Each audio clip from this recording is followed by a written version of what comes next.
Hi, it's Angie from Sunny Side Up Living Blog, and today I'm sharing my recipe for classic lasagna. Let's get cracking.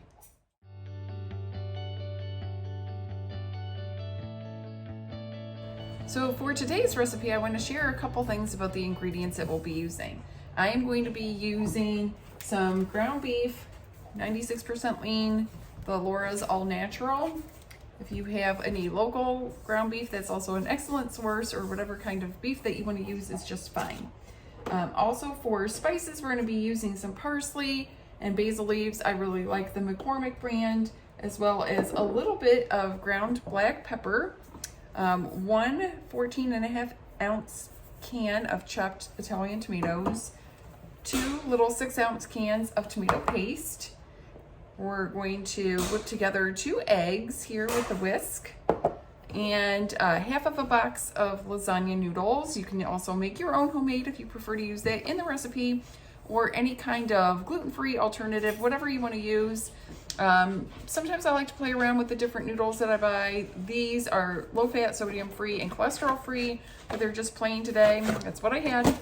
And I'm also going to be using a 16-ounce container of ricotta cheese and 1/3 of a cup of shredded Parmesan in this recipe.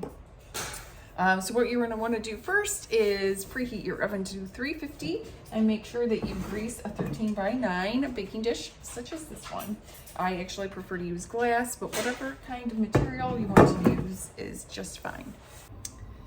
First thing that we're going to do is brown the ground beef, and while that is taking place, and we're also going to boil the water for the lasagna noodles. I am going to be making half of the lasagna noodles from this box, and I like to salt the water so that the noodles are a little bit less sticky. So I'm going to be adding about 2 teaspoons of salt to that boiling water. Now as this meat cooks, we're just going to crumble it up with our spoon or your spatula or whatever you're using here until it's nice and brown.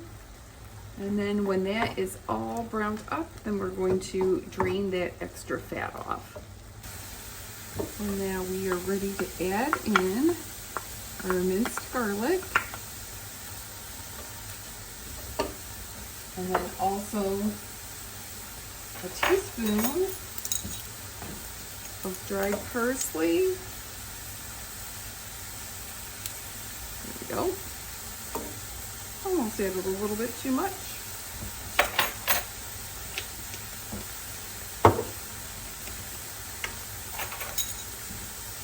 Followed by a teaspoon of dried basil leaves.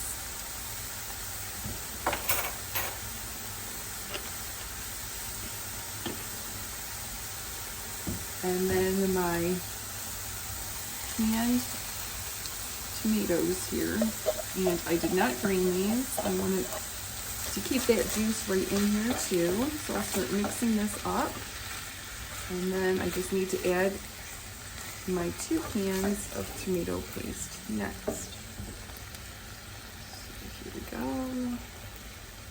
And this tomato paste just makes the sauce nice and thick, which is perfect for lasagna. You want those lasagna noodles to be nestled into some really nice thick sauce. There's 2.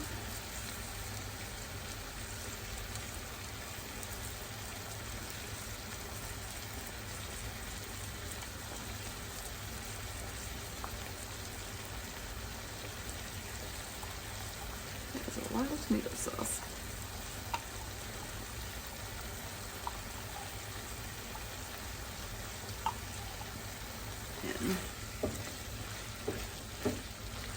And that tomato paste will just start kind of melting into that meat mixture.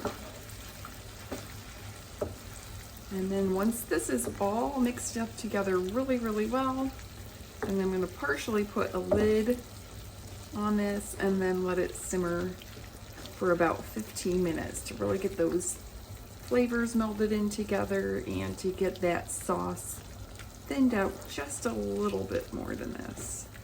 Okay, my meat sauce is done and my pasta has been boiled and it's been drained and it's ready to go. And so the next thing that I am going to go through and show you is making that cheese mixture that's going to be added to the noodles and the meat sauce as it's layered into the lasagna.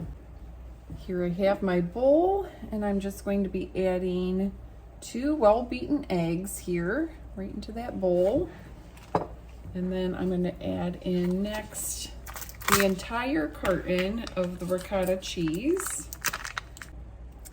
Now, technically, you could, if you really like really cheesy lasagna, you could also use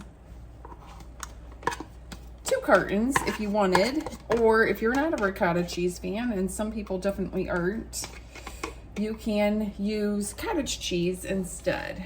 And now I'm just going to add in half a teaspoon here of ground pepper. Just enough to give it a little bit of zip here.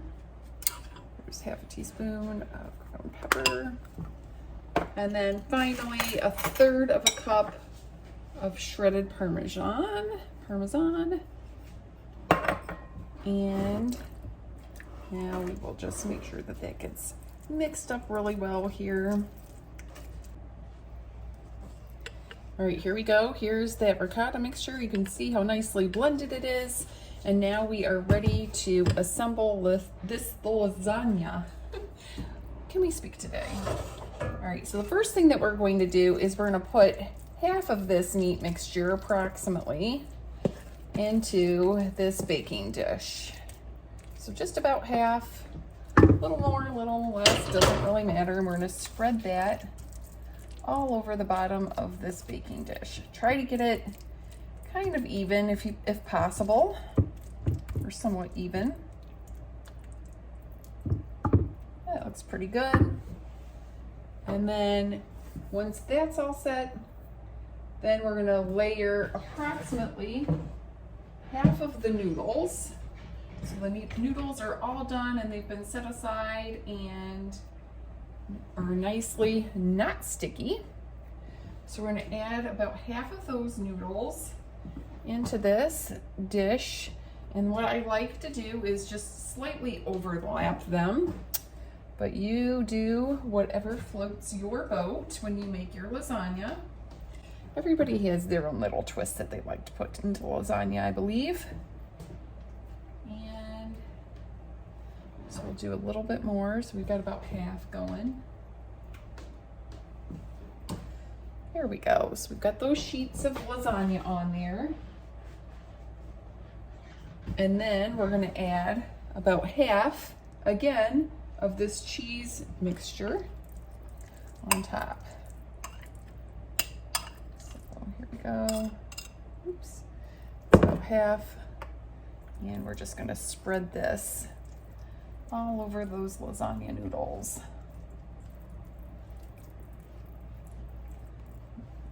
Try to get it pretty even. That way it also keeps those noodles from getting a little bit too crispy on the edges. Then what I like to do is actually layer some of the mozzarella slices on top of this cheese mixture.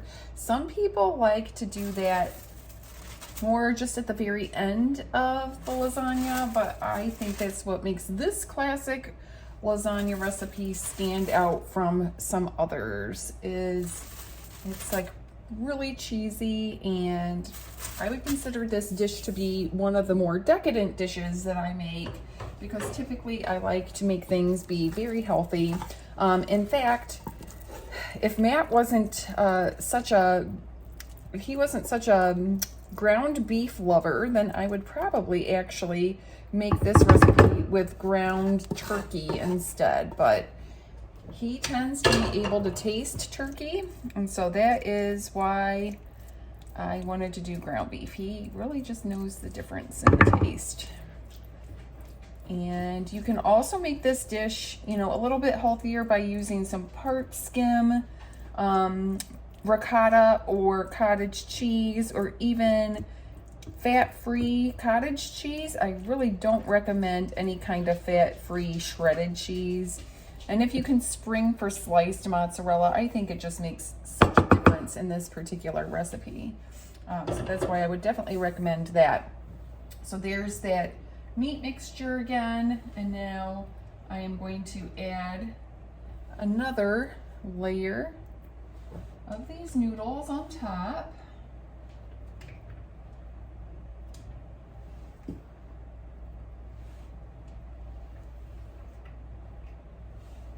I know it sounds really, really crazy, but I'm just one of those people who really likes noodles that are nice and even. I suppose it's the perfectionist part of me that just likes things to be neat and orderly.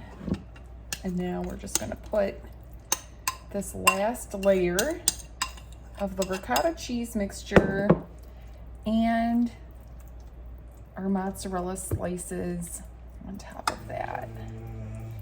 Oh. Archie giving me his opinion on things. He wants me to finish cooking so that he can try a bite of the lasagna too. Archie is our family dog. There's that. And now I'll just add these slices of mozzarella again. I know again this is going to sound really goofy, but see how nicely these square slices of cheese cover this lasagna dish? And if you're gonna get the sliced mozzarella, I recommend getting a pound. If you wanna make it be a little bit cheesier, then you can do that. If you wanna cut back on the cheese, that's perfectly fine. Like I mentioned, this recipe, actually, you can make it with 2 containers of ricotta, but we don't like it to be quite that cheesy. So now this is all set. And I'm gonna cover this with some foil. And it will be ready to bake at 350, and we're just going to bake it for half an hour. And that's it for today. I hope you enjoyed this homemade lasagna recipe. It's a classic in our family, and I hope you love it as much as we do. And if you like this video, please like it and hit subscribe.